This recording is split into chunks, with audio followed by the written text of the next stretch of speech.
Hello and welcome everyone. I hope all of you are doing good and I welcome you all to my YouTube channel. This is the beginning of a new series. The prelims is not very far away. So I thought why not take up some sessions which will be extremely important for the prelims and also the upcoming mains exam. This is the beginning of a series called Important Key Concepts from Indian Polity. So what I will be doing is I'll be taking up some extremely important and tricky topics from Indian polity and try and explain them, break them down in simple and easy to understand terms. Do pay full attention here. The videos will not be very long, but I'll make sure that everything that you require for the examination are covered in this video. Also, if you want me to make a new video on any topic related to Indian polity, feel free to use the comment section.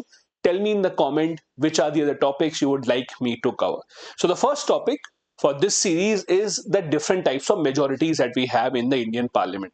I'm sure all of you who would have read Indian polity would be aware that there are different types of majorities that we see in our parliament used for different purposes.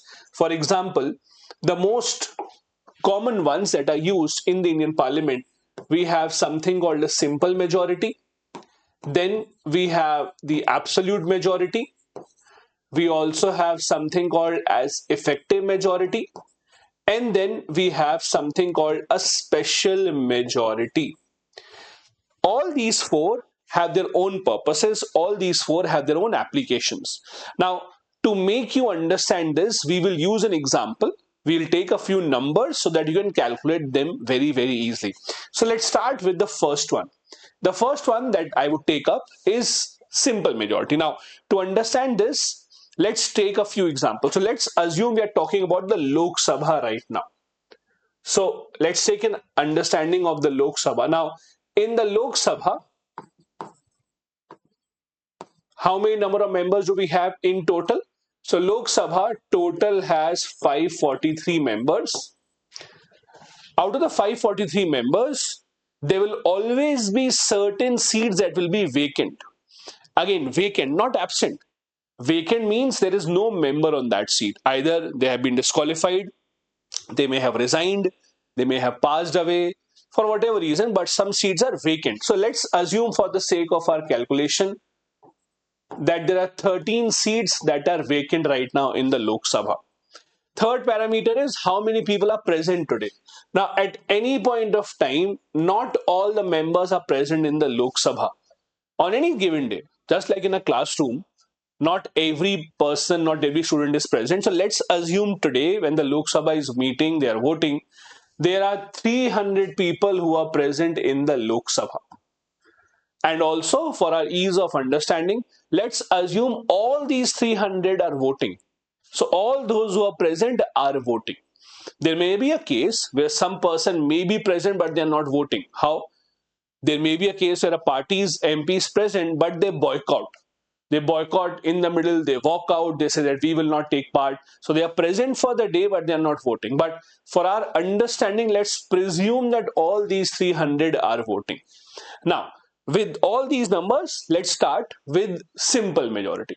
Simple majority is the most commonly used majority in the Indian Parliament. It is used to pass most of the bills, money bill, ordinary bills. It is used to pass most of the business in the House. It requires 50% of members present and voting in the House. This fact, more than, we presume that the word majority itself means more than. So 50% present and voting. If 300 people are present and all of them are voting, then simple majority today will be 150 plus. So you have to get more than 150 votes today. If you do get them, that means you do have a simple majority. So to pass a bill today, to pass an ordinance, to pass a money bill today in the Lok Sabha, 151 members have to say yes. If they say yes, the bill will be passed. As simple as that. You are not concerned with any other number. This is the most commonly used majority in the Indian Parliament. And it mainly depends upon how many people are present in the House. Second, we have absolute majority. It is rarely used, it's mainly used for the government's formation. Now, majority, that is absolute majority, simply means 50% or more than the total members. It is only concerned with total membership. It is not concerned with how many people are present today. It is not concerned with how many seats are vacant. It's only concerned with how many total members. So as you know, in Lok Sabha, the total members are 543. So half of that, that is 272 or more, that is required to form the government. Absolute majority remains the same irrespective of how many people are present in the house. Doesn't matter how many people are present, doesn't matter how many people are voting today. It always will be 272 or more. This is required to form the government. In May 2024, when the NDA came back to power, they required 272 or more than that. That is the meaning of absolute majority. It is not concerned with any other factor. Then we have effective majority. Effective majority takes into consideration how many seats are vacant. If you go back to the same example I gave you, in Lok Sabha there are 543 total members. There are some seats that are vacant. Now again, vacant and absent are not the same.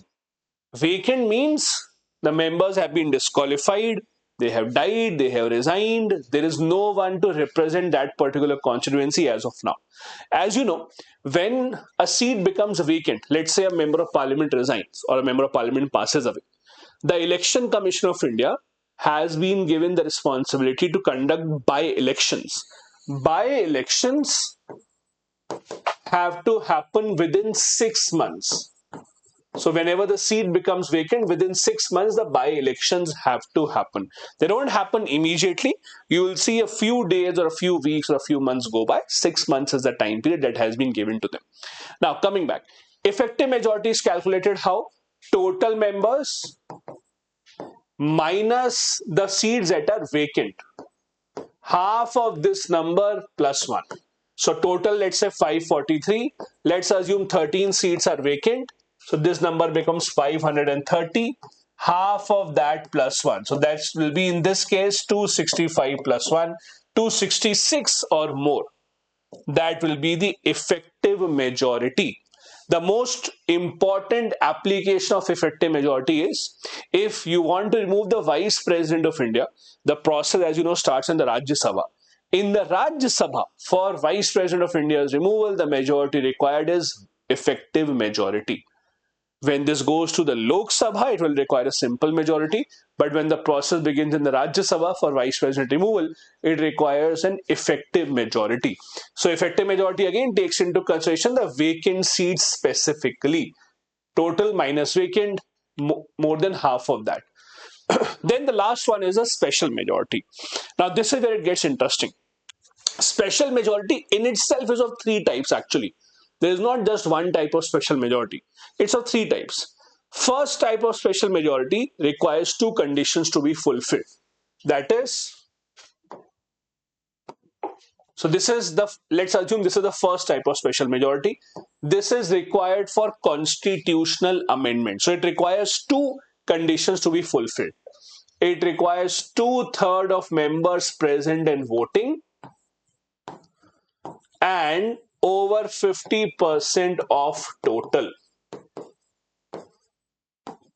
Both these conditions have to be fulfilled, or rather the higher one has to be fulfilled. So again, take this example. If today 300 members are present in the Lok Sabha and 300 members are voting, then 2/3 of present and voting, this number becomes 200 and over half of total means this number is 272. So more than both of them. So today, if you want to pass something by a special majority, you require 272 or more than that. If you have a confusion of how these two things work, take this example. Let's say in a classroom, there are 2 students. Student A gets 70 marks. Student B gets 85 marks. Your goal is to score above both of them. So above both of them would mean above 85. So when you have to fulfill both the conditions, you basically have to fulfill the higher condition.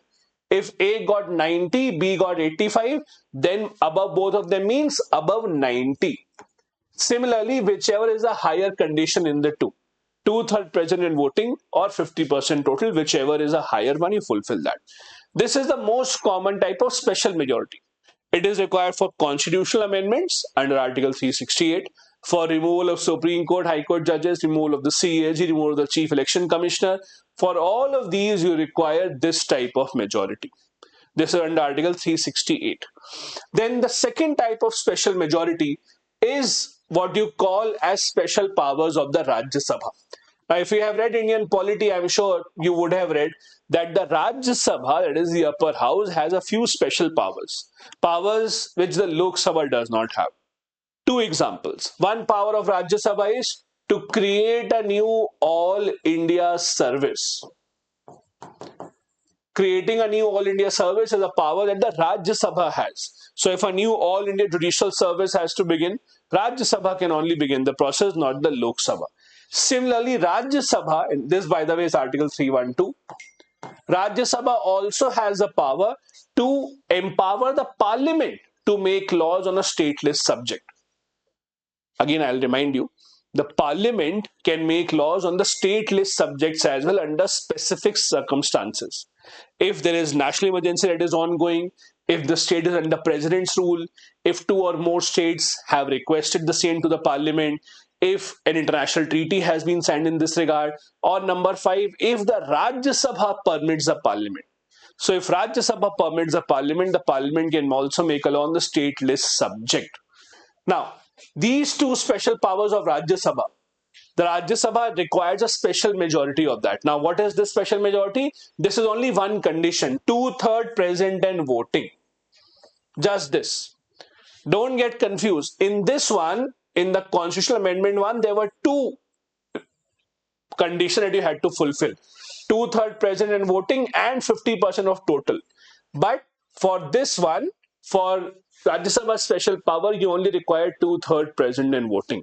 This is under Article 249, where they can make the Parliament empowered enough to make a law on the stateless, or under Article 312, where they can actually start creation of a new All India service. The third type of special majority is the most difficult one in the entire Indian Constitution. The third type of special majority is required for the impeachment of the President of India. This is by far the most difficult type of majority. It is almost impossible to achieve unless all the political parties are on the same page and all the political parties want to impeach the President of India. This, dear friends, is 2/3 of total membership. So in Lok Sabha, 2/3 of 543. It is extremely difficult to achieve. This is why impeachment of the President of India is an extremely difficult procedure. Unless almost all the parties are on the same page, all the parties want to remove the President of India, it is almost impossible that the President of India shall be impeached. This is the third type of special majority. Please understand, when the books only say special majority, they don't tell you which kind, then they are mainly talking about this one, the Constitutional Amendment one. 2/3 present and voting and 50% total. But the other two also are called as special majority only. All of these have been and can again be asked in the prelims examination. So do make sure that you understand these concepts. I hope this video was helpful. I hope you're able to understand the different types of special majorities. I'll be back with one more video of key concepts in Indian polity. Whatever concepts you want me to revise for you, you want me to make it easier for you, you want me to break it down, please tell me in the comment section. I'll try to make a video on as many of those as possible. Also, if you're new here, please do hit the like and the subscribe button. You can also share this video with other of your friends who are preparing for the UPSC exam. Thank you so much for watching. Bye bye. Jai Hind.